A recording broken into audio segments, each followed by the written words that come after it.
Então, boa noite, muito boa noite a todos, muito prazer. Meu nome é Jefté Barros. Nesse meu primeiro slide eu sempre deixo aí o meu contato, minha rede social e meu e-mail para contato, porque a gente vai ter, aí são 5 encontros dessa disciplina de Geohistória de Goiás. Então vamos só conversar um pouquinho dentro da nossa organização do conteúdo, como que serão esses 5 encontros às quartas-feiras, tá? Então daqui às próximas 5 quartas-feiras a gente vai ter esse encontro, então dentro do mês de agosto e um encontro no mês de setembro, tá? E a gente utiliza de uma organização de conteúdos que vai envolver aqui um material para vocês didático teórico com resolução de exercício. Mas lembrando que essa banca, tanto para perito criminal como para SEDUC, é a banca da IADES, né, Instituto Americano de Desenvolvimento de Brasília. É um instituto que pega algumas poucas provas aqui no estado de Goiás, a última que nós tivemos dentro da Assembleia Legislativa no ano de 2019, as outras, mas tem muito de diplomata, tem prova em outros estados, em outras regiões, então a gente tenta buscar um pouco, mas para ser direto em relação à banca de elaboração para questões de geohistória de Goiás, portanto, como esse instituto ele é um instituto nacional, a gente não tem um banco muito significativo da IADES, mas a gente tem sim uma compreensão de como é abordada essas questões. Aí a gente vai trabalhar em cima daquilo que a gente tem, por isso que muitas das listas de exercícios que vão chegar para vocês, porque já que é Geohistória de Goiás, eu tenho que me basear em assuntos relacionados à Geohistória de Goiás. Não faz sentido eu pegar da banca IADES questões de Brasília, questões do Ceará, né? Não faz nenhum sentido. Então vocês vão ver o nosso material sempre com alguma banca diferente, seja da própria Alego, ou da Universidade Federal de Goiás, ou da Universidade Estadual de Goiás, e algumas questões sim dos últimos concursos que a IADES organizou aqui em Goiás, como esse de 2019, novembro de 2019, da Assembleia Legislativa, algumas poucas, para a gente entender.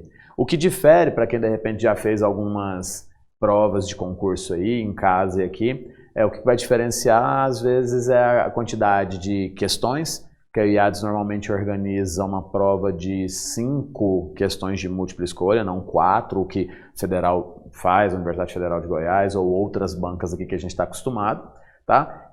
Mas são questões com uma estrutura muito parecida. Então nós teremos ao longo desses 5 encontros, nós teremos um desses encontros que será de resolução de exercício, onde eu vou falar um pouco da banca, especificamente da banca, vou mostrar os exercícios da banca junto com de outras bancas para vocês verem que a temática é a temática que a gente está abordando. Então não é uma dificuldade, pelo menos em relação a conteúdo, o que o IADES, o Instituto Americano de Desenvolvimento, pode apresentar para a gente, tá? Isso não é uma surpresa, não vai nos pegar de surpresa em relação a isso, não. Talvez a de perito criminal, algumas coisas mais específicas, não necessariamente dentro daquilo que a gente chama de conhecimento específico, mas relacionado à história de Goiás, relacionado a alguma coisa dentro dessa temática, que é o que a gente viu em algumas outras provas de concurso anteriores, mas não vai nos surpreender, tá? Eu sou professor aqui no Instituto Galeno, esse eu acho que é o 5º ano, sou professor de formação em História, tá? Sou graduado em Direito, eu tenho bacharelado e licenciatura em História, uma pós-graduação em História Cultural e Docência Universitária, um mestrado em Ciência da Religião e também uma pós-graduação em Neuropsicopedagogia Clínica Institucional. Tá? Essa parte de História e de Geografia do Estado de Goiás, a gente tem tido muito sucesso nos últimos concursos aqui. Muito sucesso. É sempre assim, de 5 questões, a gente acertar pelo menos 4. E eu não quero menos do que isso dentro da parte de Geohistória de Goiás de jeito nenhum. Nesse último concurso agora da Prefeitura de Goiânia, nós tivemos um índice de aprovação muito significativo. Eu não sei se o Winston, quando vocês vieram conversar com ele, até mostraram um pouco desses números, e isso é muito positivo, muito bom para a gente. Então, parabéns aí pela disposição, porque a gente sabe que um concurso público não é uma coisa fácil, tá? E eu quero garantir a vocês que eu vou abordar da melhor maneira possível todas as possibilidades que possam cair nessa prova de concurso para vocês. E isso de maneira empírica a gente comprova, tá? Que a gente tem conseguido ter bons resultados nas provas em geral e em especial, como essa é a minha disciplina, isso aqui eu garanto para vocês que a gente vai fazer uma boa abordagem. Isso é uma garantia para vocês aí de casa aqui também. E como que vai ser organizado as nossas aulas, os nossos 5 encontros nas próximas, a contar dessa, próximas quartas-feiras? Eu sempre organizo da seguinte maneira: a gente sabe que seja no concurso de período criminal ou no concurso da SEDUC, Secretaria de Educação do Estado de Goiás, é por lei a necessidade de ser abordado o tema geografia, história, realidade cultural do espaço goiano. É por lei isso estabelecido, tanto de Goiás como de Goiânia, da capital. Claro que a abrangência, como são provas do estado de Goiás, a abrangência goiana ela pode ser até analisada, e eu vou dar ênfase a isso também, tá? Mas das 5 aulas que nós teremos, eu distribuo da seguinte maneira. As nossas 2 primeiras aulas, essa e da próxima quarta-feira, a gente vai trabalhar a parte teórica, mas vocês vão levar para casa. Para quem já viu aí, eu estou entregando um material teórico e um material também já de exercício, para vocês terem material para treinar essa nossa aula em casa. Então, nessas 2 próximas aulas, hoje e na próxima, a gente vai trabalhar História de Goiás, teoria, tá? Então, esse material de vocês aí, não necessariamente é o mesmo material que eu tenho aqui nos slides. Então fique à vontade de ou me pedir esses slides, fique à vontade de anotar, de tirar foto do jeito que você quiser, até usar o verso da folha para anotar alguma coisa. Tem algumas coisas que eu vou pedir sim para vocês anotarem, como alguns macetes, algumas coisas que eu tenho como bastante importante para essa compreensão aqui. Então as nossas 2 próximas aulas serão de teoria e eu sempre vou entregar um material para vocês. No final vocês vão ver que a gente vai ter uma espécie de um apostilado, tanto teórico, como vocês vão ter aproximadamente 300 exercícios de Geohistória de Goiás para vocês fazerem. Então vocês vão ter um material, um apostilado bem robusto. Essas 2 primeiras aulas. A nossa terceira aula vai ser uma aula sobre Goiânia. A história de Goiânia, desde o seu contexto especificamente. Vamos dar alguns dados, algumas coisas relacionadas a Goiânia em especial. Então a nossa abordagem vai ser de Goiânia. Nós vamos ter dentro dessa aula também mais uma aula só e somente de Geografia de Goiás, onde a gente vai trabalhar questões relacionadas a relevo, a clima, a hidrografia, a todas essas características que vocês podem ter certeza que das questões que caem nessas provas de concurso relacionadas à vegetação, ao próprio cerrado, ao nosso bioma, cai demais isso, e também ao processo de urbanização e modernização. Então são temáticas tanto da geofísica como da geopolítica que a gente quer tratar. E uma última aula, o 5º encontro nosso, que vai ser só e somente de aplicação desse nosso conteúdo através da resolução de exercício. Tá? Então a gente vai ter as 5 aulas dispostas dessa maneira. 2 História de Goiás, uma de Goiânia, uma só de Geografia e uma 5ª só de resolução de exercício. E em todas as aulas eu te entrego um material teórico e exercício para você também fazer em casa. Tá? Então, por favor, o meu pedido nos nossos encontros, sempre tenha em mãos materiais que eu já entreguei das aulas anteriores e, repito, a gente vai montar um apostiladinho para vocês poderem ter essa fonte de estudo assim que sair aí especificamente a data, as inscrições do edital, pelo menos vocês já têm esse material e essas aulas dadas, gravadas inclusive, certo? Tudo bem? Então é isso, eu sou o professor Jefté, a gente vai começar a ver algumas coisas, vamos trabalhar nas nossas 5 aulas, possivelmente a única aula que eu vou combinar com vocês que a gente não vai ter um intervalo, que normalmente a gente tem um intervalinho ali de uns 15 a 20 minutos para dar realmente, até para mim mesmo poder sair, levantar, ir ao banheiro, voltar, mas a única possivelmente vai ser a quinta aula, que vai ser a de resolução de exercício, tá? Que aí a gente vai de uma vez, mas também vai ser uma aula que a gente pega esse intervalo e termina um pouco mais cedo, tá? Mas de toda forma ali por volta de 8h15, mais ou menos, eu vou dar um intervalo para a gente voltar ali por volta de 8h35, 40, para a gente tocar até próximo às 10 horas da noite, tá bom? Então é isso, vamos começar. História de Goiás, dando ênfase primeiramente à parte de formação do território goiano. É interessante sempre que a gente compreenda que hoje essa representação geográfica que a gente tem do estado de Goiás, ela é muito recente.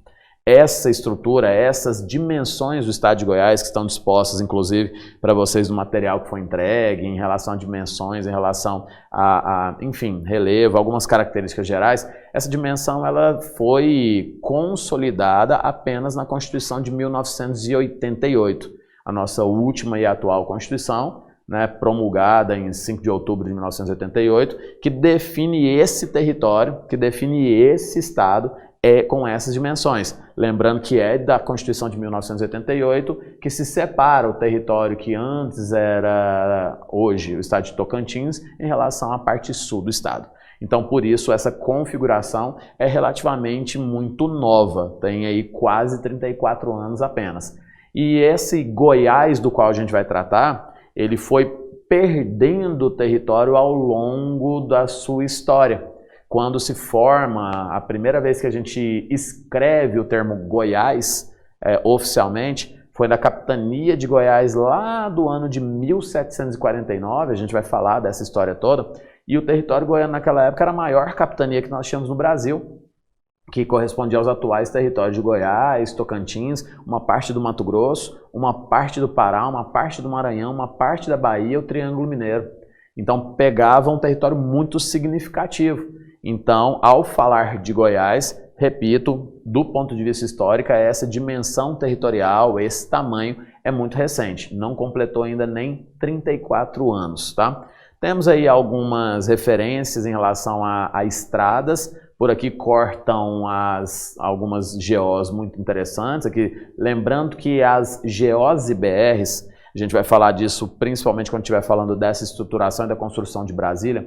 As GOs e BRs, elas seguem uma lógica de que toda GO ou BR que comece com 0 são GOs, BRs, rodovias respectivamente estaduais e federais, radiais, ou seja, que saem das respectivas capitais. Então sai aqui da cidade de Goiânia as GOs 0, 010, 020, 030, 040, 050, 060, 070 e sai de Brasília as BR0. E como Brasília, o Distrito Federal, está dentro das dimensões do estado de Goiás, então entenda que essa vai ser um dos pontos muito importantes de centralização do território goiano. Por quê? Porque passam por Goiás todas as BRs 0 do Brasil, porque todas elas nascem em Brasília. Então, literalmente, ao nascer em Brasília, elas têm que passar por Goiás. E isso faz com que a nossa centralidade, essa parte aí do nosso Planalto Central, a nossa logística econômica, inclusive geopolítica, vai ser muito interessante a partir da construção de Brasília.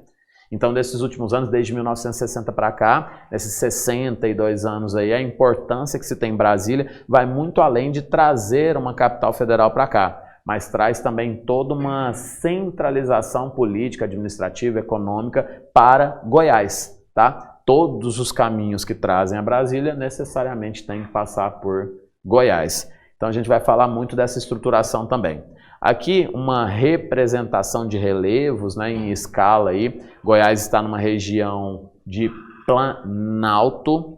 Tá? Sabemos que o termo planalto é uma referência de algo que é plano, mas é alto, acima dos 800 metros de altitude. A gente vai entender essa ideia do planalto central. Temos regiões de planaltos pelo território brasileiro bastante espalhadas, tal, mas aqui em especial a região do nosso Planalto Central. Tá? Goiás é chamado vulgarmente de o berço das águas. Eu digo berço das águas porque muitos são os rios que ou nascem ou cortam o território goiano. Então, por mais que nós tenhamos um território que a gente costuma tratá-lo como um território relativamente seco, de pouca chuva ou coisa do tipo, mas Goiás não à toa, nós temos aí um grande rebanho bovino que se serve dessa água, nós temos ali grandes produções agrícolas que também se servem dessa água, como o sorgo, como a soja, como o milho, enfim, nós temos uma diversidade que se serve bastante desses rios. A região de Goiás nós temos regiões inclusive portuárias, né? Nós temos um porto muito importante aqui em Goiás, no sul de Goiás, que é o Porto de São Simão, que é um porto, uma rede hidrográfica que leva para São Paulo e acaba caindo lá no território de Santos. Então ali em São Simão a gente tem no Rio Paranaíba um porto também muito importante. E usando dessa lógica tanto da centralidade, da hidrografia, das rodovias, também quero afirmar para vocês que existe um projeto muito interessante em Goiás, isso é bom de ser analisado e a gente vai ter um tempo para falar só disso, que é da primeira plataforma multimodal do Brasil, né, que será, pelo menos o projeto é para ser, Anápolis. Anápolis é considerada um grande projeto, um investimento bem significativo para se tornar a primeira plataforma multimodal do Brasil. Multi, vários, modal, vários modelos de transporte de carga. De Anápolis, a previsão de além do modelo ferroviário, tá, e rodoviário, já comuns, também o aeroviário e o hidroviário. Esse é o interesse de transformar, portanto, Anápolis, que já tem ali o DAIA, Distrito Agroindustrial, já temos as regiões ali de grandes indústrias que estão estabelecidas aqui em Goiás. Então, esse é um projeto muito capcioso, tá? Bastante capcioso. E aqui, essa parte em vermelho do mapa aí é Goiânia, tá? Goiânia que concentra no estado de Goiás praticamente 1/6 da população. Tá? Goiânia que tem aproximadamente 1,5 milhão de habitantes, de um estado que tem aproximadamente 7 milhões de habitantes. Então, o estado de Goiás tem algo em torno de 7, mas temos também aquilo que a gente chama de Grande Goiânia. Na Grande Goiânia já se concentram 2 dos mais populosos municípios do estado, que é Goiânia e, em segundo lugar, Aparecida de Goiânia. Tá? Já são os 2 mais populosos. Então, a gente tem uma concentração demográfica muito significativa em torno da capital. É um estado que tem uma demografia não tão considerável assim, não tão considerável. Se você fizer uma análise comparativa rápida, então isso quer dizer que o estado de Goiás tem 3 vezes menos população do que a cidade de São Paulo. Então você entende que a demografia ela é uma demografia, se comparada, ainda pouco relativa ao litoral, por exemplo. E dentro de Goiás a maior concentração na capital, na Grande Goiânia, tá? Aqui um pouco também dessa parte do relevo que a gente vai comentar, das nossas regiões mais acima, onde tem essa parte escura lá em cima, que é a região da Chapada dos Veadeiros, tá? O Parque Estadual da Chapada dos Veadeiros, e algumas outras regiões de serras, como também no Nordeste Goiano, a região da Serra, ou do Parque Estadual de Terra Ronca, e outras regiões bastante significativas do nosso ecoturismo aqui também. Vamos falar bastante dessa parte também. Mais uma vez a questão do relevo, de altitude aqui, e essa centralidade de Goiás em relação às ferrovias, em relação à geografia, né? Esse é um mapa das ferrovias, que aquelas que não nascem ou cortam ou passam próximo daqui. Goiás, então, permite essa logística de transporte, de carga, é bastante interessante. Mas isso é um aparato geral de Goiás, a gente vai falar bastante dessa parte de atualidades de Goiás também. Isso aqui é só para a gente centralizar onde a gente vai debater. Só que eu começo sempre as minhas aulas de Geohistória de Goiás, dizendo a vocês que nós temos aqui a primeira planta de Goiânia. Vamos ter uma aula só sobre Goiânia, para quem chegou agora, e essa planta original de Goiânia, essa coisa de, Nossa Senhora, não, tá? Mas que bom que tem essa representação tão bonita mesmo, mas o objetivo primeiro de Atílio Correia Lima, que foi formado na Escola de Arquitetura e Urbanismo de Paris, era tentar fazer de Goiânia uma Paris em território goiano. Então ele se inspirou muito mais no corpo humano do que necessariamente em alguma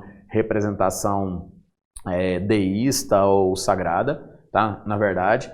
E aqui também há quem diga que é uma simbologia também maçônica, fazendo uma menção ao compasso, fazendo uma menção a essas características, tá? Então a gente também vai falar um pouco de Goiânia. Mas agora, então, efetivamente, e isso dá certo, isso aqui já é algo que eu vou gastar um bom tempo nesse primeiro momento aqui, você pode ter certeza absoluta que dá certo. A gente vai analisar a história de Goiás a partir de um macete de 6 pontos. E vocês vão observar, por isso que é interessante que, de repente, quando você puder encaixar nessa uma semana entre a nossa primeira e a segunda aula, na quarta-feira que vem, se você puder encaixar um momentinho ali para fazer 1, 2, 5, 10, 50, que sejam exercícios de história aqui, vocês vão ver que esse macete aqui você consegue praticamente diagnosticar todas as questões de história cobradas em concurso público. É como se fosse, eu não sei como vocês estudam, eu não sei qual é a técnica e a gente sabe muito bem que não existe uma padronização. Mas, de toda forma, eu sempre aconselho. Prova de concurso, a gente tem que ao máximo ter aquilo, nem que seja no papel, ou se não mentalmente, os nossos mapas mentais.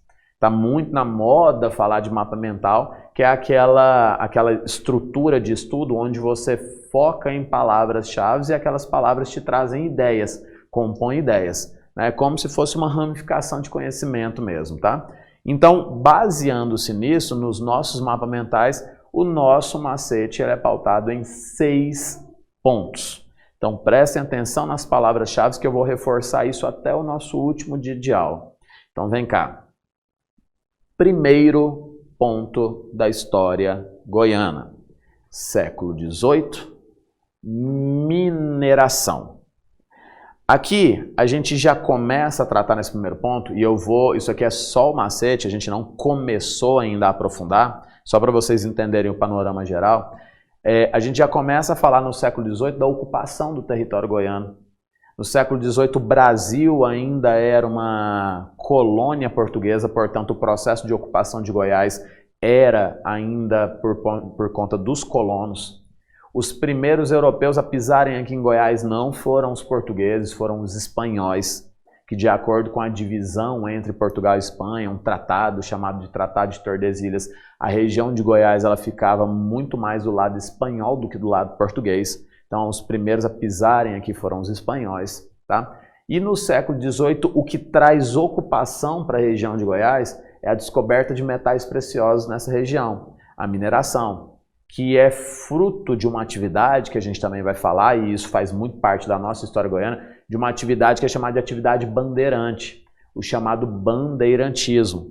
Quando a gente fala do bandeirantismo e fala especificamente de Goiás, a gente logo se lembra da figura de um chamado bandeirante Bartolomeu Bueno da Silva, que ele é inclusive representado em uma estátua que está localizada no centro da cidade de Goiânia, a estátua do Anhanguera, na Praça do Bandeirante, que está lá no encontro entre os estados de Goiás, entre a Avenida Goiás e a Avenida Anhanguera, está ali essa estátua. Então, essa representação do século XVIII, ela trata justamente a parte inicial da ocupação. É bacana que você entenda, então, qual que é a primeira motivação que leva à ocupação em Goiás do século XVIII. Entender que esse ouro, sim, Goiás era a segunda região nessa época de maior extração de ouro.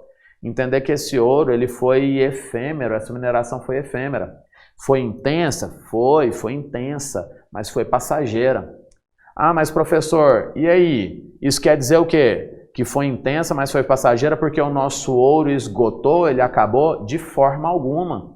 É porque no século XVIII ainda as técnicas de extração eram rudimentares, eram simples. Então o ouro que foi extraído em Goiás foi um ouro de superfície. Então ele veio e foi muito rápido. Então basta pensar de maneira bem lógica. Se o ouro é a primeira fonte de atração de Goiás no primeiro momento, o ouro não gera fixação populacional permanente. O ouro gera uma fixação populacional perene, sazonal, flutuante. Como assim, professor? Tem ouro? Tem gente. Acabou ouro? Acabou gente. A atração da região é literalmente o ouro. Se não tem ouro, não faz sentido a manutenção dessa ocupação. Então a gente vai entender do século XVIII, ver quando que Goiás se tornou efetivamente uma capitania, porque o ouro foi encontrado ainda no final do século XVII, no começo do século XVIII, em 1722, começa o primeiro povoado aqui, a gente vai comentar sobre o povoado, o Arraial de Santana e Vila Boa, que é a atual cidade de Goiás. E em 1749, um primeiro governador chega aqui, Conde dos Arcos, Dom Marcos de Noronha, que inclusive dá nome a um palácio de governo que está localizado lá na cidade de Goiás, o Palácio Conde dos Arcos. Então, muito da nossa história, ela compõe aqui do século XVIII e o nosso fator de atração foi a mineração. Então, algumas palavras-chave que a gente vai falar é século XVIII, ocupação ou formação do território goiano, mineração. Vamos falar de bandeirantismo, de Conde dos Arcos e de decadência da mineração. São alguns pontos que vocês vão ver que tem muitas, mas muitas questões de concurso que abordam esse ponto da história. Tá? Então, primeiro ponto, século XVIII. Já no segundo ponto do nosso macete, o século XIX. No Brasil, no século XIX, acontece o processo de independência do Brasil, em 1822, que inclusive agora no próximo dia 7 de setembro completam os 200 anos, o bicentenário desse processo de independência. E é graças a esse processo de independência que é claro que esse sentimento de emancipação, ele começa a pairar no território brasileiro, e em especial em Goiás. É a primeira vez, por exemplo, não está aqui no macete, mas eu já estou te dizendo, só para você conseguir correlacionar, é a primeira vez, por exemplo, que os goianos que viviam no norte começam a reivindicar a sua separação dos goianos que viviam no sul. É a primeira vez que nós temos lá em 1823, tá, um movimento muito forte do norte goiano que queria a separação, se aproveitando do contexto de independência, liderado por um político chamado Teotônio Segurado. Não sei se alguém aqui conhece Palmas, mas o nome Teotônio Segurado ele é muito relevante para a própria cidade de Palmas, capital do Tocantins, que nós temos em Palmas duas grandes avenidas que se encontram numa grande, e literalmente grande praça, chamada de Praça dos Girassóis, e as duas avenidas que se encontram nessa Praça dos Girassóis é uma chamada de Avenida JK e a outra chamada de Teotônio Segurado. Tá? Então essas duas avenidas, e em especial Teotônio Segurado, é o nome de um grande líder dessa época, que queria separar o norte goiano, o norte de Goiás, do sul, primeiro movimento separatista. Mas no século XIX, olha o que a gente tem aqui, pecuária, famílias tradicionais. Como assim?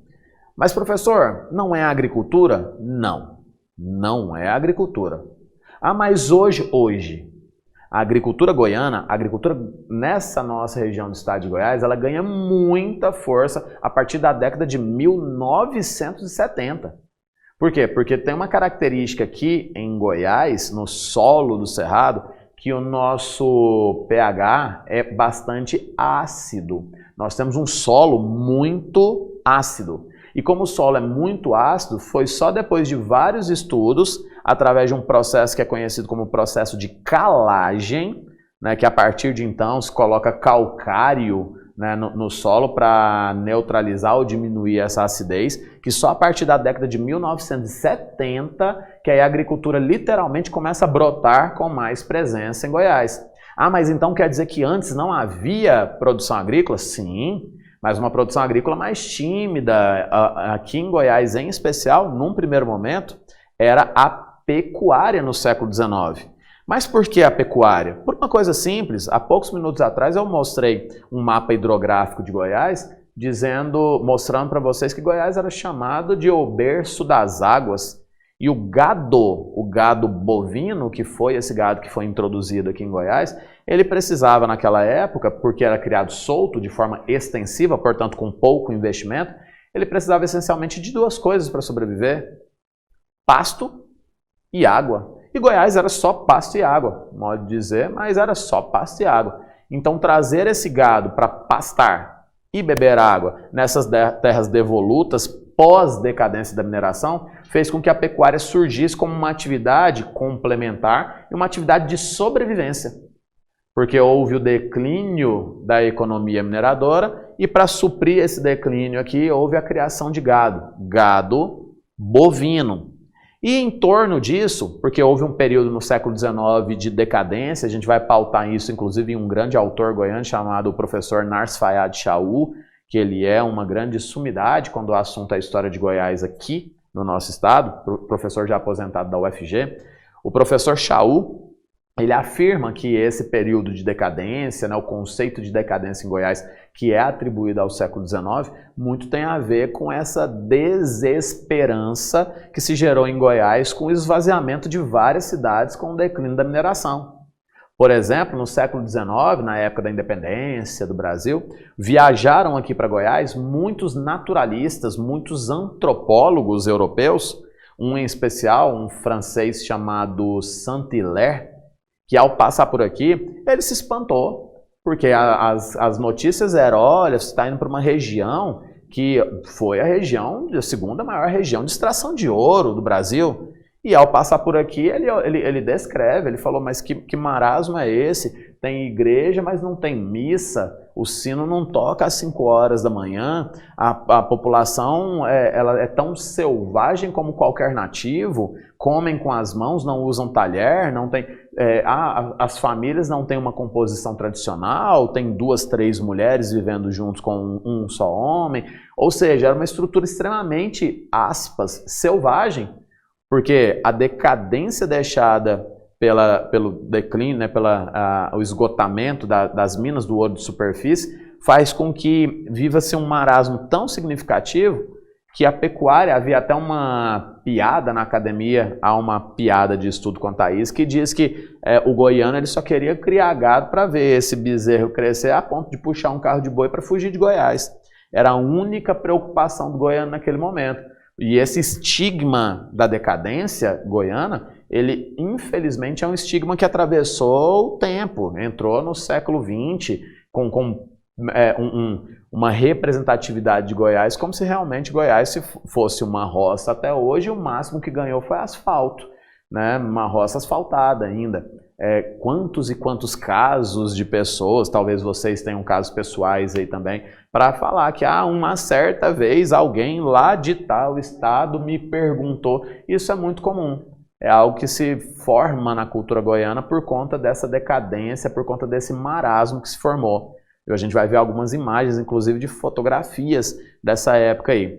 E surge em torno da criação de gado o domínio de grandes famílias detentoras de capital no século XIX, depois do processo de independência. E aí as primeiras e grandes famílias tradicionais que surgem em Goiás são os Rodrigues, os Jardim, os Veiga, tá? E os Bulhões. São as famílias tradicionais do século XIX. Tá? Então, primeiro ponto, 18, formação, mineração, capitania de Goiás, Conde dos Arcos, decadência. Segundo ponto, 19, pecuária, pergunta que você tem sempre que se responder. Por que pecuária? Por que não agricultura? Acidez do solo, lembre-se disso. Pecuária, não agricultura, acidez do solo. A gente vai falar do cerrado, então você vai compreender isso com mais afinco, essa ideia da acidez do nosso solo e do processo de calagem também, tá? Famílias tradicionais em torno da pecuária. Por que Goiás tem condições propícias para a criação de gado? Espaço, terras devolutas, água e pasto, tá? Então isso aí é interessante. Já no nosso terceiro ponto, no começo do século XX, nós temos algumas transformações bem significativas. Eu vou falar algo que é óbvio, então vocês vão ver eu fazer isso o tempo todo, e por favor entenda que isso se faz necessário, é vocês lembrarem que Goiás faz parte do Brasil. Então é óbvio que Goiás é um reflexo da política nacional também. Então toda vez que eu for citar alguma coisa da história de Goiás, eu vou ter que te remeter a algo que está acontecendo no Brasil naquele momento. Como, por exemplo, nesse começo do século XX, após a proclamação da República no Brasil, o Brasil vive um período que é denominado de período da República Oligárquica. O termo oligarquia é um termo de origem grega, oligos, poucos, arquia, poder, poucos no poder. tá? É o significado de oligarquia. E no Brasil, esse período foi um período marcado pelo domínio das oligarquias. Domínio das oligarquias fazendeiras, agropecuaristas. As principais oligarquias que nós tínhamos no Brasil eram as de São Paulo, de Minas e do Rio de Janeiro, principalmente que giravam em torno do café, grande produto brasileiro. E em todos os estados brasileiros, eles tinham as suas famílias tradicionais. Quando você olha lá para o estado do Ceará, você tinha a família Scioli, você tem no território brasileiro inteiro. E aqui em Goiás, no começo do século XX, nós temos a ascensão de uma família ao poder chamada de família Caiado, né, que tem o patriarca da família, Antônio de Ramos Caiado, conhecido como Totó Caiado, né, que é o avô do atual governador do estado de Goiás, Ronaldo de Ramos Caiado. E o Antônio de Ramos Caiado, o patriarca, foi um dos grandes desbravadores de algumas regiões de Goiás aqui. E a família Caiado, ela entra no cenário político em 1912. Mas por quê? Até 1912, quem governava Goiás eram os Bulhões. Só que em 1912, esses Caiado, por conta de uma política nacional, eles introduzem a sua política em Goiás, trazendo algo que parecia ser uma grande novidade. A introdução dos primeiros quilômetros de estrada de ferro em Goiás. A Estrada de Ferro Goiás, ou também chamada de Estrada de Ferro Mogiana. Que Goiás até Mogiana. Até 1912, Goiás não tinha nenhum quilômetro de estrada de ferro. Mas nenhum. As primeiras estradas de ferro do Brasil são de 1862 e até 1912 Goiás não tinha nenhum quilômetro de estrada de ferro. Aí os Caiado, por ajuda, por intermédio da política nacional, chegam ao poder e oferecem como, repito, moeda de troca para chegar ao poder, a construção ou pelo menos a extensão da estrada de ferro que vinha do Triângulo Mineiro. Vinha de Araguari, daí entrava, e aí algumas palavras que a gente vai usar aqui como cidades referência. A primeira estação que nós temos ferroviária em Goiás dessa estrada mogiana é Catalão. Ela entra por Catalão e ela se estende até 1935 até Anápolis. Até Anápolis é o limite dessa estrada de ferro. São relativamente poucos quilômetros se comparado ao tamanho do nosso estado, mas mesmo assim é isso que faz o caiadismo prevalecer até 1930, que é o nosso terceiro ponto. É o período, portanto, do domínio das oligarquias. Nós temos a ênfase na família Caiado, tá, entre 1912 e 1930, e a grande inovação que nós temos, que equivale a um processo de modernização. Entenda que para a época um estado do tamanho de Goiás, que tem aproximadamente 7% de todo o território brasileiro, está em Goiás. Goiás tem 7% de todo o território brasileiro. Imagina você, isso aqui é muito significativo. 7% está aqui. Não tem 1 quilômetro de estrada de ferro até 1912. Então as ferrovias que começam a cortar Goiás têm uma representação de modernidade. E isso faz com que os Caiado eles consigam se manter no poder até 1930. Então esse é o terceiro ponto, é o período do coronelismo em Goiás. É o período do caiadismo, é o período da introdução da estrada de ferro. Saímos então de uma mineração decadente, de uma pecuária e agora a modernização da estrada de ferro no nosso terceiro ponto. O quarto ponto também tem muito a ver com a história do Brasil.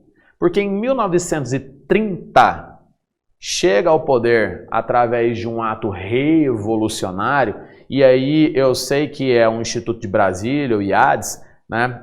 Então a gente tem que entender que existe algo na história, e eu quero deixar isso muito claro para vocês, que existe algo na história que a gente chama de historiografia. Então antes até de comentar sobre essa chamada Revolução de 30, que levou Getúlio Vargas ao poder e que automaticamente leva Pedro Ludovico Teixeira ao poder em Goiás, antes de falar especificamente disso, eu quero explicar para vocês, acredito que isso aí com uma forma bem de experiência, vocês vão entender com muita clareza, explicar para vocês que ao fazer uma prova de concurso público, qualquer que seja, nós temos que deixar os nossos pré-conceitos em casa, pré-conceitos, ou seja, conceitos prévios, Ou então, no máximo, dentro daquela sacolinha que coloca o celular e a chave junto, você deixa ela guardada ali para você fazer uma prova. Mas por que você está falando isso, professor? Eu te explico. Porque quem vai elaborar a prova talvez seja alguém que você nunca viu na vida ou talvez nunca veja. Você não sabe como a pessoa que vai elaborar essa prova ela pensa, você não faz ideia. E muitas vezes os termos que essa pessoa utiliza para elaborar uma questão não são condizentes aos termos que eu vou utilizar com vocês. Então a malícia, o jogo de cintura, ele equivale muito isso. E isso é o que a gente chama de debate historiográfico, que seria uma espécie de ponto de vista do historiador ao escrever a história. Como assim? Vou te dar um exemplo bem bobo para você entender. Quer ver? Uma metáfora aqui. Imagine você hoje numa máquina do tempo e você se desloca lá para o dia 14 de julho de 1789 para Paris, no dia que estava acontecendo a chamada Tomada da Bastilha. E a rua estava cheia de gente, era burguês armado, era camponês, a Bastilha era um castelo, uma prisão. E você entra nessa Paris naquele dia 14 de julho, e você trombando em gente, vendo aquela muvuca toda, e você de repente vê alguém na rua e pergunta: ei, o que está acontecendo aqui? Por favor, me diga o que está acontecendo. Ele vai gritar: está acontecendo uma revolução. Ótimo. Mas você tem livre trânsito em Paris e de repente dali você vê aquela muvuca toda, você vira e fala assim: tá aí, vou entrar no Palácio de Versalhes. Aí você entrou no Palácio de Versalhes, passou pela Sala dos Espelhos, encontrou Maria Antonieta, a rainha da França, encontrou Luís XVI, o rei da França, e virou e falou assim: com licença, mas o que está acontecendo em Paris hoje? Eu não estou entendendo o que está acontecendo. Ele vai responder: está acontecendo um golpe, estão querendo me derrubar. Ah, mas espera aí, é tudo um mesmo evento, só que sobre pontos de vista distintos. Então, quando a gente usa esse termo revolução e golpe, eles são dois lados de uma mesma moeda. Queria muito que vocês entendessem isso. E por que eu estou te falando isso? Porque eu vou utilizar do termo aqui de Revolução de 1930, que é uma revolução pelas transformações que aconteceram e que é o termo tradicional. Eu vou utilizar do termo Revolução de 1930, que foi uma revolução brasileira que leva Getúlio Vargas à presidência da República. Mas pode ser utilizado o golpe de 1930 com vocês. Então eu gostaria muito que vocês tivessem essa malícia, esse jogo de cintura para fazer esse tipo de análise em relação a conceito. Só. Em relação a conteúdo não vai mudar o que aconteceu. Só em relação a um tipo de conceito, tá? Então, a Revolução de 1930 traz Getúlio Vargas, e uma coisa que vai ser importante nesse tópico 4 aqui de macete é que Pedro do Vico Teixeira está para Goiás, como Getúlio Vargas está para o Brasil. Tá? Então, Pedro do Vico Teixeira está para Goiás como Getúlio. Pedro do Vico ele é o projeto Getúlio em Goiás. Houve um projeto de Getúlio Vargas chamado de Marcha para o Oeste, e Goiânia faz parte dessa Marcha para o Oeste. Goiânia faz muito parte nesses nossos 89 anos da cidade de Goiânia. Goiânia foi introduzida como uma capital extremamente moderna para a época e que é um dos principais legados e feitos de Pedro Ludovico Teixeira, que é justamente a construção de Goiânia e lançada a pedra fundamental dia 24 de outubro de 1933, e até a própria data do aniversário do lançamento da pedra fundamental é uma homenagem a Getúlio Vargas. Eu vou comentar isso com vocês. E que o primeiro nome não era nem para ser Goiânia, né? Houve um concurso em um jornal para perguntar qual seria o nome. O nome que venceu o concurso foi Petrônia, mas não se sabe, em homenagem a Pedro, e não se sabe por quê, mas não sei por quê, eu acho que bom, que a gente não sabe por quê, mas Pedro do não sei, que bom que ele, por vontade própria, foi lá e mudou isso, porque foi uma imposição, não foi a escolha no concurso público. Se fosse Petrônia, a gente ia acostumar com esse nome e ia achar bonito do mesmo jeito. Não vem com esse trem aí, não, que né, a gente acostuma com aquilo que a gente escuta diariamente. Se tivesse nascido ou vivido nessa cidade, a gente ia viver Petrônia do mesmo jeito. Mas a escolha acabou sendo de Goiânia e é o maior legado deixado por Pedro do Vico. Então, o quarto ponto: Pedro Ludovico Teixeira na década de 30, a construção de Goiânia e um fenômeno político goiano chamado de ludoviquismo. O nosso quinto ponto e penúltimo trata-se de um dos governadores mais importantes da história de Goiás até hoje. que é o Mauro Teixeira Borges, ou também conhecido como Mauro Borges, que carrega esse sobrenome Teixeira Borges não é à toa. Filho de Gersina Borges com Pedro Ludovico Teixeira. Filho de Pedro Ludovico, um dos grandes governadores. Na academia, na universidade, a gente costuma brincar que o Mauro Borges é o governador do ego grande. Mas não ego dentro de um conceito de psique ou coisa do tipo, não é ego, não. É ego de estado de Goiás. Porque ele, Mauro Borges, ele foi responsável pela construção ou pela instituição de praticamente as mais importantes estatais goianas que a gente até hoje tem, foi da época dele.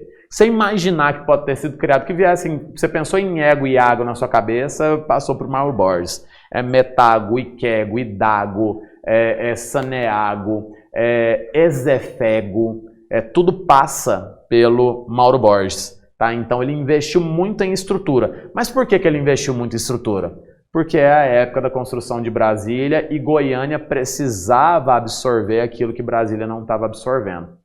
Então era necessário estruturar Goiânia. A construção havia acontecido 3 décadas antes e agora era necessário estruturar com estatais, com um aparato estatal bem significativo para poder pegar aquilo que Brasília não absorveu. E a gente sabe muito bem que Brasília em si foi projetada, planejada, o plano piloto, mas hoje Brasília nada mais é do que algo muito mais moderno, talvez um OVNI, né? Não um avião. Né? Mas por quê? Porque cresceu demais de maneira desenfreada e isso faz com que a gente saiba também que o entorno de Brasília é até hoje considerada a região de maior desorganização urbana que a gente tem no Brasil e dos maiores índices também de insegurança. Tá? Isso é extremamente importante. Águas Lindas, Santo Antônio, Lusiânia, são cidades que estão ali no grande patamar.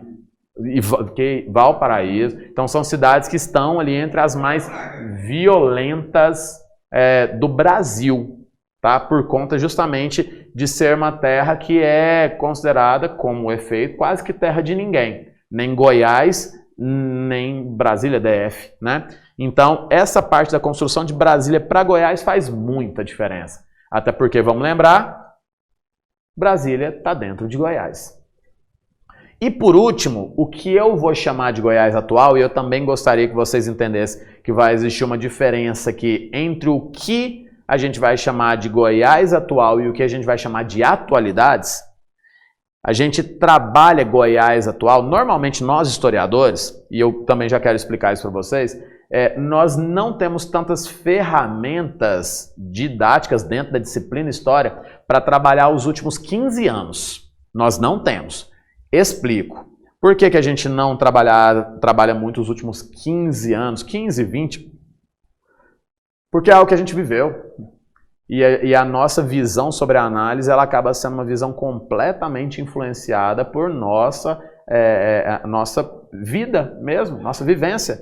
E aí isso passa a ser muito mais uma análise, talvez geopolítica, econômica, do que necessariamente histórica. Então, por esse motivo, a gente trabalha esses últimos 15 anos, mais ou menos, já como atualidades. Ah, mas 15 anos, não me lembro nem o que eu estava fazendo, não, mas esse é o detalhe. Por exemplo, eu sou professor há 18 anos, tenho 18 anos de sala de aula. Ao longo desses 18 anos, você imagina que eu, obviamente, fui bastante influenciado por qualquer tipo de medida pública, política, econômica que tenha, dentro da minha profissão, tenha vigorado ao longo desses 18 anos. Então, é claro que qualquer análise que eu vá fazer, vamos falar dos últimos 18 anos, como foi a educação. Se eu for falar isso, eu vou falar assim, tá aqui os dados, mas tá aí os dados. Então, por esse motivo, a gente trata aqui. E qual que é a parte do chamado Goiás atual? Normalmente a gente costuma dizer que Goiás de 1985 para cá, ou seja, pós-governos militares para cá, em Goiás 82 para cá, porque em 82 já houve a eleição do primeiro governador civil depois do regime militar, que foi o Íris Rezende Machado, e de 82 para cá, ou seja, ao longo desses nossos 40 anos, agora, né, 40 anos, nós tivemos, fora os últimos 4 anos do Ronaldo Caiado, ou estiveram ligados politicamente ao Íris Rezende Machado, ou estiveram ligados politicamente a Marconi Perillo. Tá? Ó, do Íris Rezende Machado você teve o Íris, Dr. Henrique Santilo, Íris, Maguito Vilela. Né? Então a gente teve pessoas ao longo de 82 até 98 ligados ao Íris Rezende Machado. Tá? E depois de 98 até 2018, ou foi o Marconi ou o vice do Marconi. Né? Que foi Marconi, Marconi, Alcides, Marconi, Marconi. Né? Ou seja, nos últimos 5 mandatos, tinham sido 4 do Marconi e 1 do Alcides, né? Que não poderia ter sido 5 seguidos. E nesse momento a gente sabe que Marconi era senador pelo estado de Goiás. E só de 2018 para cá, portanto, que nós temos essa ruptura teórica, pelo menos, né, com o caiadismo, com o Ronaldo de Ramos Caiado. Então, o Goiás atual ele é dividido entre essas 2 vertentes. Uma vertente política chamada de irismo, que em uma palavra você conhece bem a palavra que vai ser dita sobre o Íris Rezende, multirões. Né? Ele é do governo dos multirões e não à toa é graças a esses multirões que ele foi parar no Guinness Book. Tá? Ele está no livro dos recordes por ter sido, nesse caso, o governante que mais casas levantou em um único dia no mundo, que foi a Vila Mutirão inteira em um dia. Tá? Então ele está no Guinness Book, no livro dos recordes, e você sabe que aqui em Goiânia, a história do Íris Rezende Machado, Goiânia e Goiás, mas em especial Goiânia, a história dele é muito ligada aos mutirões, às regiões de casas populares, enfim, que ele estabeleceu. E ao falar de Marconi Perillo, ele introduz teórica e praticamente Goiás numa política neoliberal. Como assim? Quer dizer que ele abre Goiás não só para o Brasil, como para o mundo, tá? Através da introdução de multinacionais, através, então, esse dar ao César o que é de César também vai ser extremamente importante, tá? E a gente vai fazer uma análise de índices também aqui que nós temos. Então, esses são os 6 pontos, que através de um mapa mental, vocês puxando esses 6 pontos, vocês vão ver que se não for 100%, eu vou deixar só para um espacinho de 5% de dúvida. 95% das questões de história de concurso público estarão ligados a isso. Ou, fora isso, Goiânia, que a gente vai aprofundar em uma das 5 aulas, e outra, que sempre vai cair pelo menos uma questão, que é de geografia, utilizando ali de relevo, de bioma ou de modernização. Tudo bem? Alguma pergunta até esse momento aqui? Alguma dúvida? Perfeito, porque agora, efetivamente, a gente começa com os nossos pormenores. Que, eu repito, o seu material aí, ó, ele vai trazer não os meus slides, mas ele vai trazer essa temática. Na primeira página do seu material aí do lado direito, você vai ter ele inclusive embaixo, ó, lá embaixo escrito Formação Econômica de Goiás, Mineração. Então vocês vão ver que vai aparecer já para vocês um pouco da história que eu vou te contar aqui. Então, eu repito, esses slides aqui, eles acabam sendo complemento, eles não estão impressos para vocês, mas o tema está aí a partir dessa parte, formação histórica, mineração, certo? Então, vamos para essa parte número 1 do nosso macete.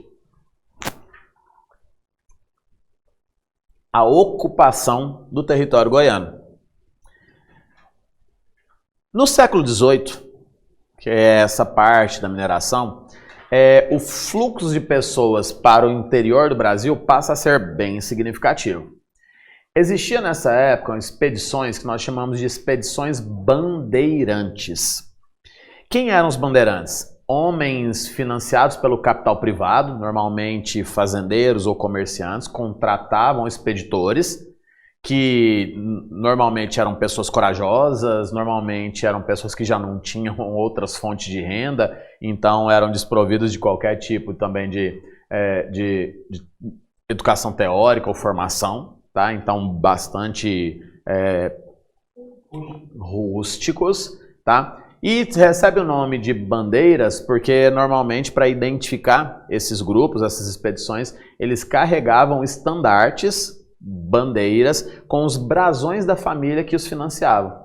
Então eram famílias que recebiam, portanto, a autorização da coroa portuguesa para permitir, ó, essa expedição ela pode adentrar. E qual que era o objetivo de adentrar o território? Sair do litoral, fundar vilas e cidades e explorar atrás de índios, nativos. Hoje o politicamente correto coloca como povos originários, é o termo mais utilizado das comunidades indígenas, tá? Os nativos, os povos originários, os indígenas, tá? Para servirem de guias e tradutores.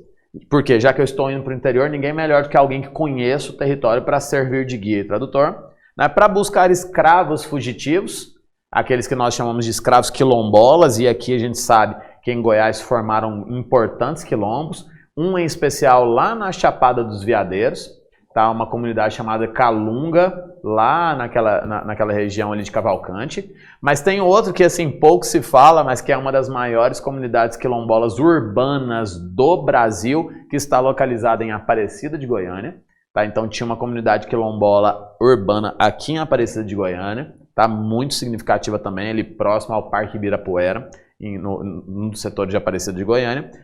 E essas expedições bandeirantes também tinham por objetivo pegar o curso dos rios, normalmente saíam de São Paulo, então desciam ali o rio Tietê, pegavam o curso dos rios e iam adentrando procurando ouro. E foi uma expedição dessa ainda lá no final do século XVII que teria passado por aqui, ali por volta de 1695, teria passado por aqui, com um bandeirante chamado Bartolomeu Bueno da Silva, que conta a história, reza a lenda, que ele trouxe nessa expedição seu filho. Só que nessa primeira expedição ele passa por Goiás, mas não se fixa nem acha ouro aqui.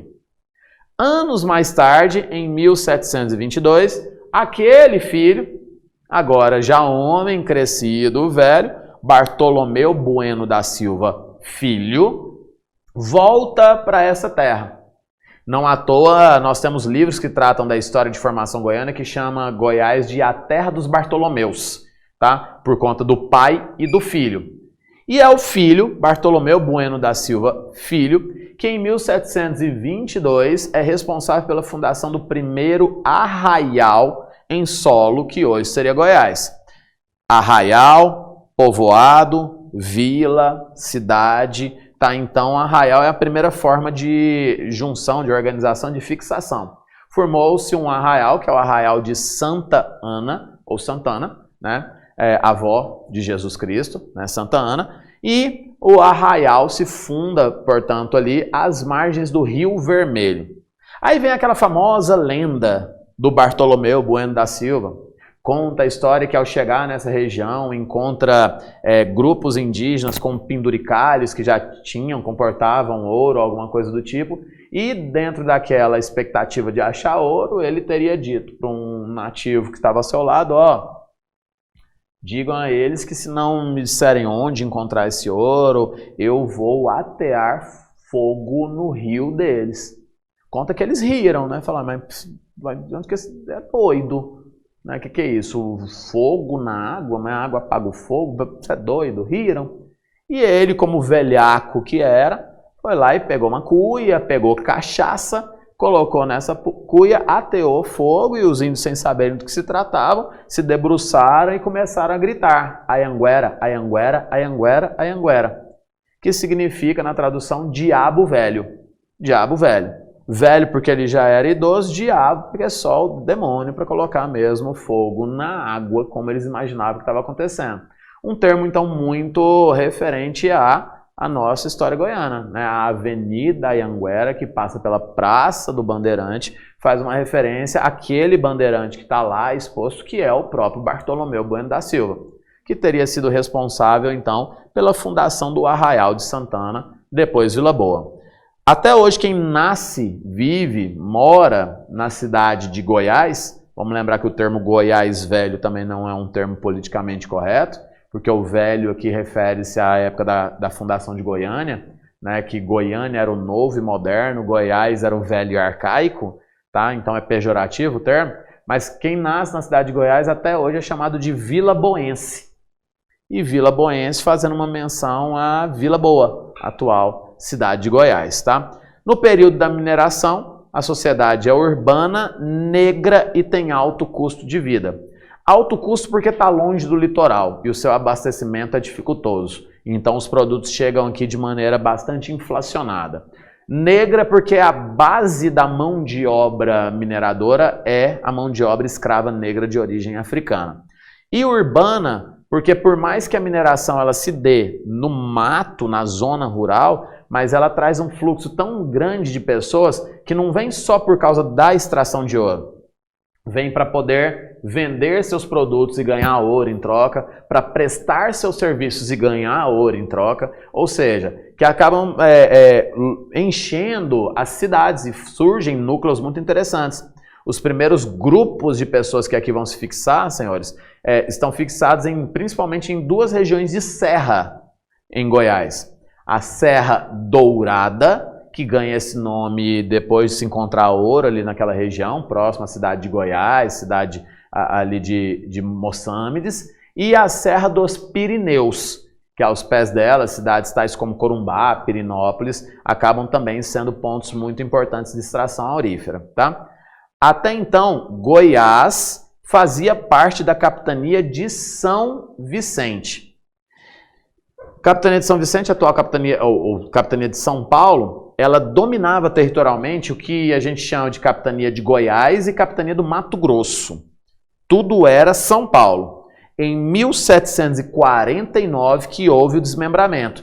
E olha o que é essa capitania de Goiás. Era isso tudo. A parte aqui, né, em destaque, que eu estou colocando para vocês, a gente sabe que é a parte referente ao atual estado de Goiás.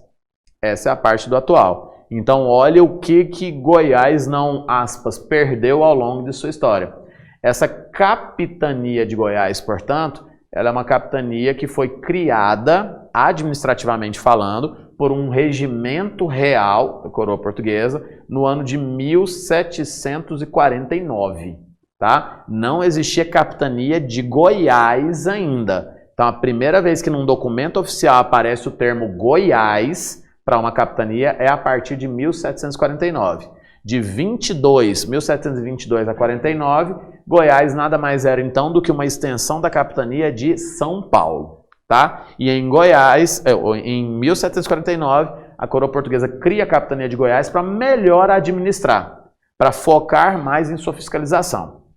Então observe o tamanho do que era Goiás e do que foi perdendo de território. Daí o que eu falei do chamado Mato Grosso goiano, tá? Aqui o próprio Triângulo Mineiro, ali está o Triângulo Mineiro, pega parte então de territórios, o Tocantins como um todo, de territórios que hoje correspondem a outros estados, como Bahia, como Tocantins, como parte do Pará e do Maranhão. Tá? O termo Goiás, tem muita gente que diz o seguinte, já escutei muito sobre isso, é porque existiam os tais índios Goiá aqui. Deixa eu explicar.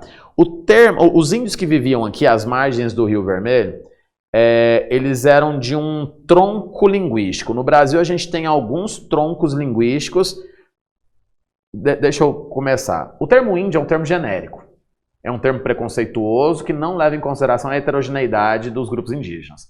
Acredito que a gente saiba disso, né? Que é a mesma coisa de olhar para um grupo que aqui na América era disposto em mais de 300 civilizações, em vários troncos linguísticos, e eu chego para todo mundo e falo, ô índio. Então, por isso que é um termo genérico. Aqui no Brasil, nós tínhamos vários grupos indígenas distribuídos em troncos linguísticos. Por exemplo, o tronco linguístico Tupi é um, o tronco linguístico Guarani é outro, o tronco linguístico G é outro, enfim. Aí junta com a língua portuguesa o tronco Tupi e Guarani para formar a língua brasileira, né? Mas o grupo indígena que vivia aqui em Goiás era o tronco linguístico G. E aqui às margens do Rio Vermelho, a gente costuma dizer que existiam os grupos macro-G. Ou seja, quando Bartolomeu, quando os bandeirantes pisaram aqui, observaram distintos grupos indígenas. mas todos tinham um tronco semelhante. Ah, isso aqui é a mesma tribo? Não, não é. Ué, mas como não? Isso aqui é a mesma tribo? Não, não é. Ué, mas por quê? Não, porque a gente tem troncos linguísticos irmãos. E por isso macro-G. E entre essas tribos indígenas distintas, de mesmo tronco linguístico, existia um termo de origem G, que é o termo Goiá, pelo qual eles se tratavam. O termo Goiá significa meu próximo, meu irmão, meu companheiro, eu te reconheço.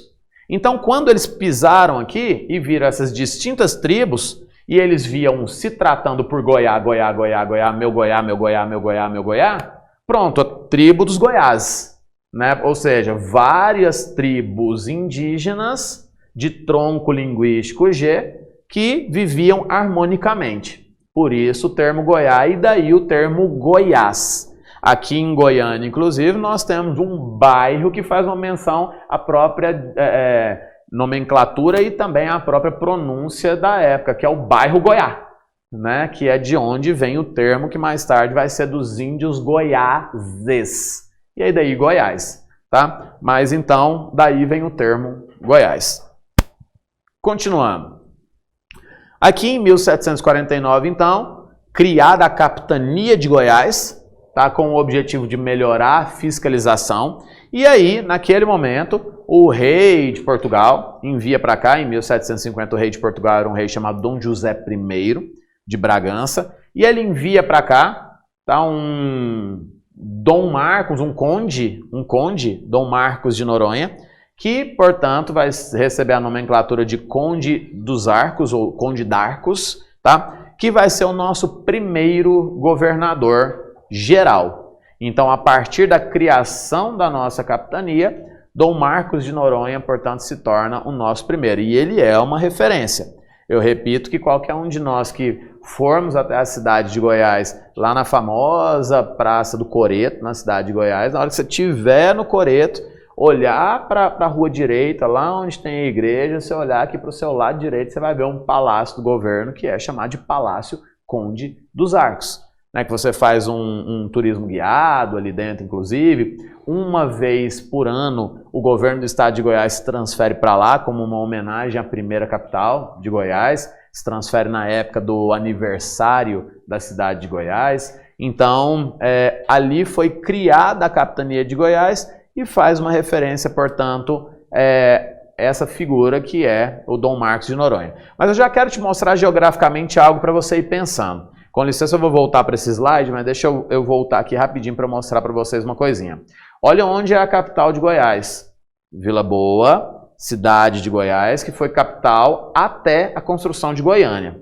Então, deixa eu te mostrar uma coisinha aqui, ó. Deixa eu só apagar aqui. A cidade de Goiás está aqui. Eu queria te mostrar geograficamente onde está a cidade de Goiás, a antiga Vila Boa, para você entender muito daquilo que a gente vai discutir sobre o isolamento da região norte. Muito daquilo que a gente vai discutir sobre entender o porquê que durante muito tempo, durante décadas, até mais de um século, se discutiu a separação do norte goiano em relação ao sul. Porque o desenvolvimento de Goiás durante muito tempo, girou aqui. Geograficamente falando, um dos maiores pedidos que os goianos do norte fizeram foi para a transferência da capital aqui para São Félix, que seria, portanto, uma região geograficamente mais centralizada, né, nessa dinâmica da região do estado de Goiás. Mas, como eu estou mostrando geograficamente, se você entende onde está Goiás, e mais tarde você vai ver que Goiânia vai estar por aqui, ó. Você continua vendo por que durante tanto tempo os goianos do norte quiseram a sua separação em relação ao sul, tá? Por conta mesmo de uma falta de centralidade geográfica, política, econômica no território, tá? Então, primeira região a ser ocupada, ali em torno do Rio Vermelho, aos pés da Serra Dourada, e a criação, portanto, da Capitania de Goiás, governador Conde dos Arcos, certo? Mas como que se dava essa mineração? Eu disse a vocês que a nossa mineração, ela foi efêmera, intensa, mas passageira. E que até hoje em Goiás nós temos extração mineral. Até hoje a gente tem regiões de muito minério, não necessariamente ouro, mas ouro também, tá? Em pequeniníssima quantidade, mas ainda. Só que uma diferença bem significativa de hoje para ontem é o uso de tecnologia. Porque naquela época o tipo de ouro que nós temos é chamado de ouro de regato ou também chamado de ouro de aluvião. Aluvião. Aluvião vem de alúvio, que vem de água. Era um tipo de extração de ouro às margens ou superfície de rios. Como assim? É o tipo de extração mais rudimentar que a gente tem, que precisava especificamente de um homem, no sentido ser humano, de um homem, uma bateia, bateia é sinônimo de peneira, ou também chamado de chapéu de chinês, tá? Imagina um chinês com aquele chapéu redondo com uma parte mais funda no meio e vira ele aqui para você entender, com uma parte funda no meio. E basicamente é um homem, peneira, pés socados na água, abaixa, pega cascalho, movimento circular, movimento e procura de maneira visual e tátil. Basicamente é essa a técnica. Ah, mas não dá para dificultar não, professor? Claro que dá. Formavam alguns tabuleiros, algumas coisas, ou até caixotes em rios e jogavam mercúrio.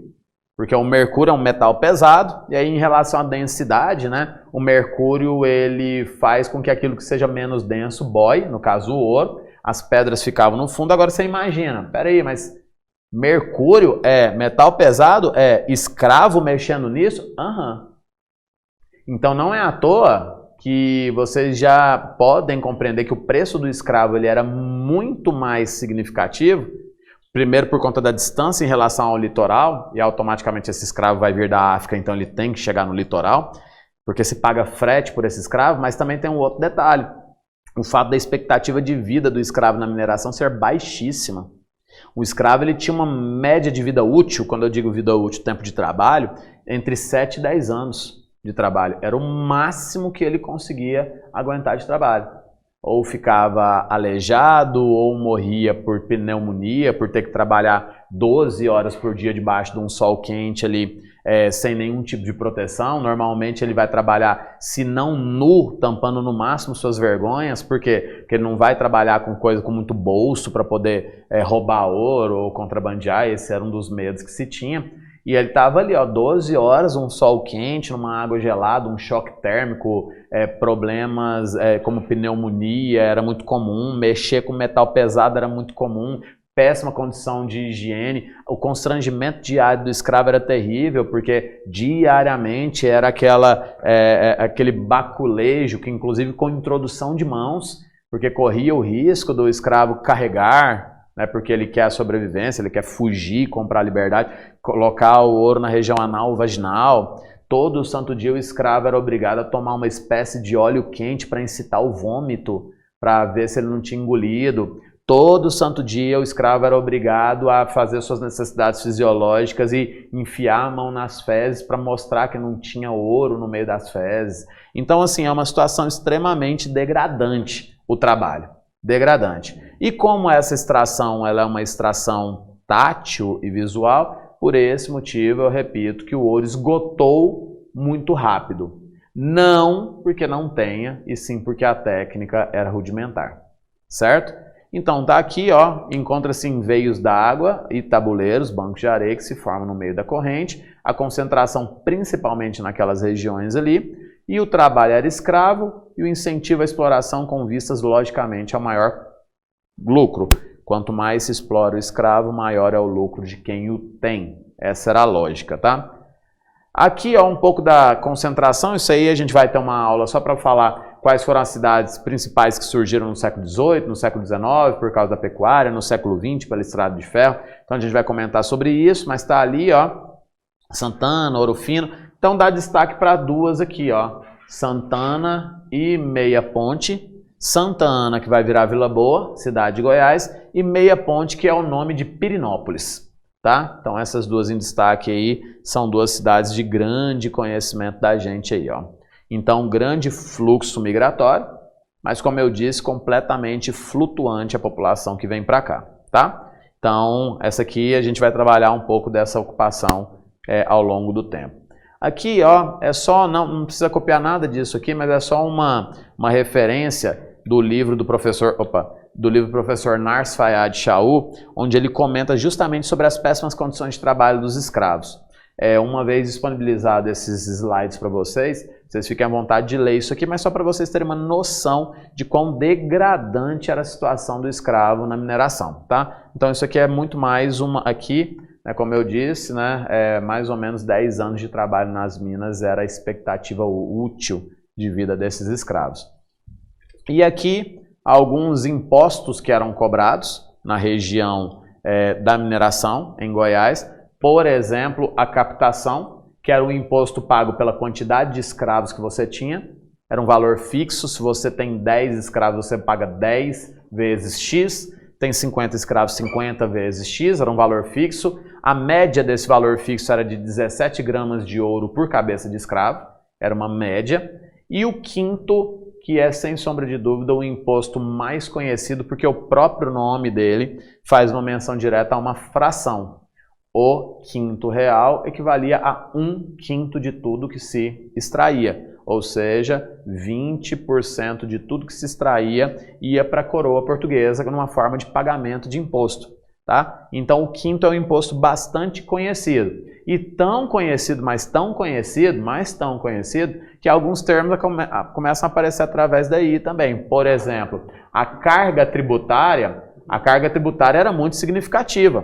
Né? E toda vez a principal desavença que nós temos é: lá vou eu de novo pagar aquele quinto dos infernos. Fazendo uma análise contextual um pouco mais recente, hoje a nossa carga tributária ultrapassa a casa de 38%, então a gente paga 2/5 dos infernos, né, hoje. Mas de toda forma, o quinto era uma referência muito significativa. E as casas de fundição era o local para onde esse ouro era levado e transformado em barra. Tá? Recebia o selo para tentar, pelo menos tentar, evitar o contrabando de ouro, já que a maior parte do ouro goiano saiu daqui na forma de contrabando. O que geograficamente também te explica muito fácil, quer ver? Voltando para aquele mapa aqui para te explicar geograficamente. Onde que tinha ouro em Goiás? Aqui. Onde que tinham locais de pagamento de impostos em Goiás? Aqui e aqui. Pronto, então vocês já entenderam que inclusive isso faz com que o contrabando, a sonegação de impostos seja muito frequente em Goiás. Esses eram os dois lugares, está aqui Cavalcante, que é um dos lugares dessa casa de fundição, e aqui Vila Boa. Só duas casas de fundição. Depois vai acabar com essa de Cavalcante e vai vir aqui para São Félix, mas do mesmo jeito só duas. Então o fluxo de ouro que saiu pelo norte, que saiu por outras regiões, foi muito grande. Tá? Muito grande. Um historiador paulista já falecido, chamado Caio Prado Júnior, escreveu certa vez uma obra chamada História Econômica do Brasil, onde ele, através de dados, né, ele afirma que no Brasil algo em torno de 40% de todo o ouro saiu de forma ilegal, ou na forma de contrabando, ou na forma de sonegação. Tá? Então, 40%. Aqui a gente nota um pouquinho o ápice da mineração, ó, em toneladas, né? Em quilos, aqui 15 toneladas, 50 toneladas, 48, 18, nos recortes temporais aqui bem significativos, né? Ó, em algo em torno de 9 anos, depois aqui, olha o tanto, 50 toneladas, então você já achou aqui o ápice da mineração, da metade do século XVIII até ali mais ou menos a década de 80, e depois a gente já entra num processo de decadência bem significativo ainda, 18 toneladas, ok, mas mesmo assim você já vê uma diferença bem significativa, né? Para ver que o ouro esgota rápido. E isso acaba impulsionando... em relação à população, também dados da época, muito interessante, ó, o crescimento populacional que nós temos e a diminuição do número de escravos e proporcionalmente essa diminuição também em relação à população branca. Então, na época da mineração, olha aqui, a nossa população era mais da metade negra na época da mineração. Aos poucos, por conta do declínio mesmo da mineração, essa mão de obra negra ela vai se tornando menor usual, porque não se tem nem como manter esses escravos, e a pecuária utiliza cada vez menos de escravo, porque a pecuária é de base de vaqueiro, de tropeiro, as comitivas são formadas por homens livres. Tá?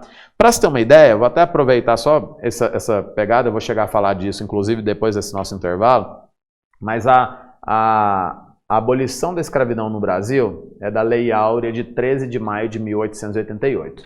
Tá?